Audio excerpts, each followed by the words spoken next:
What's up, everybody? Welcome back to the Unknown Coatings channel, YouTube's #1 channel for learning powder coating.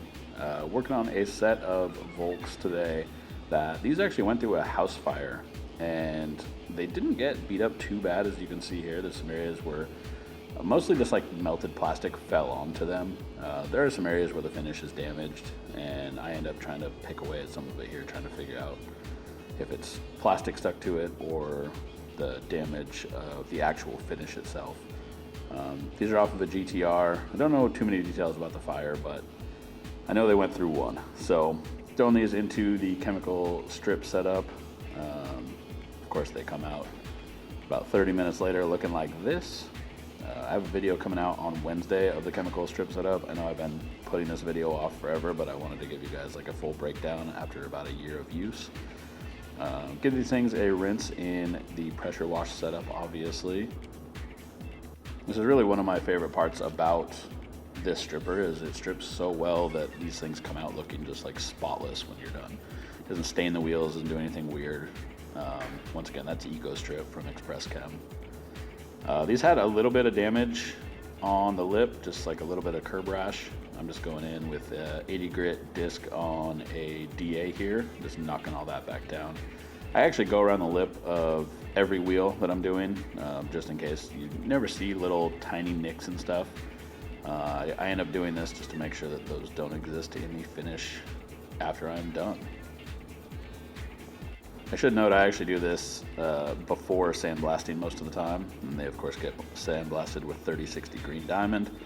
Once the pads are all taped up, get them hung up here, and then I go over the fronts of them with a torch just to burn away any lint that might be on them as a result of hanging them up. You know, if you bump your shirt or wearing a hoodie especially, you know, the sleeves will touch the sides, and that's no good. So always go around, make sure to burn away all the lint. You'll usually see little like sparks that come off of it, and that is stuff that you'll see is being burned away. After I got these hung up, start spraying them.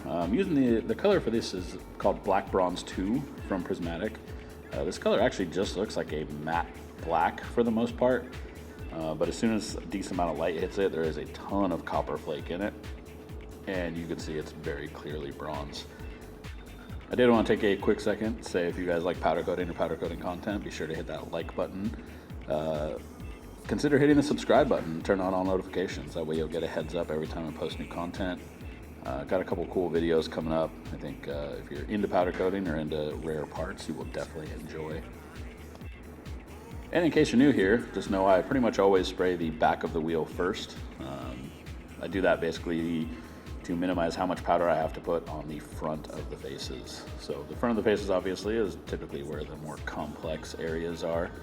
And if I can do a spray out on the back and get wraparound on stuff on powder rather to the front, then it will take less effort and less time to spray the detailed areas of the face of the wheel. I get asked why I do the back a lot, so I feel like I have to reiterate that multiple times.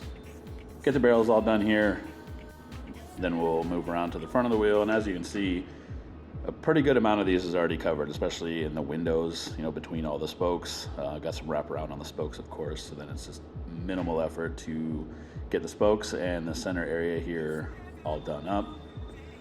Threw those in the oven, did a partial cure. Now, the customer wanted this VR done in yellow, and I had this idea of using the syringe. Now, looking back at it, I don't regret doing it this way. I didn't want to just like spoon it in, which is a way that I've done it before, and I know that other people have done it in the past. I don't like that method because it's way too much powder, but I kept getting, I guess, impatient with this setup, and then it was blowing powder all over the place. As a result, instead of being nice and tightly confined like I was hoping. Once again, this is like an impatient thing. This is the only one of these that I recorded. This was the first one, and then the other ones I was a little more precise with my powder work. But basically I'm wiping away all the large amounts of powder to get them out of the way, because once again we're filling in these grooves and then vacuuming that all the way. I don't want to wipe this off the wheel, in case you're wondering, because I don't want to wipe it down and have it cascade down the inner barrel. Then I got to make sure that I wipe all that too. Now, to be fair, I do end up wiping that no matter what, but having less powder to wipe off of that is always going to be better. And I'm just using traditional shop vac with an attachment. I actually have a video coming up kind of breaking down some of the different attachments and stuff that I use, as well as the adapter that I'm using to go from the shop vac down to the hose. I get asked that question a lot, like how am I minimizing, or like, you know, making the hose smaller and adapting it.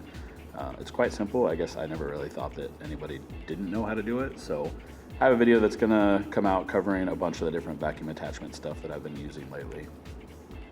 Also wanted to say, if you guys do like powder coating and powder coating content, you can check out the UKC Army Facebook group. I'll put a link to that down in the description here. Lots of knowledgeable people there, lots of great questions. Kind of take pride in that group just because it's not loaded with a bunch of some of the kind of ridiculous questions that you tend to see in some of the other groups. And there's lots of helpful, knowledgeable people. It's not like a bunch of bad misinformation going around like you'll often find in other Facebook groups.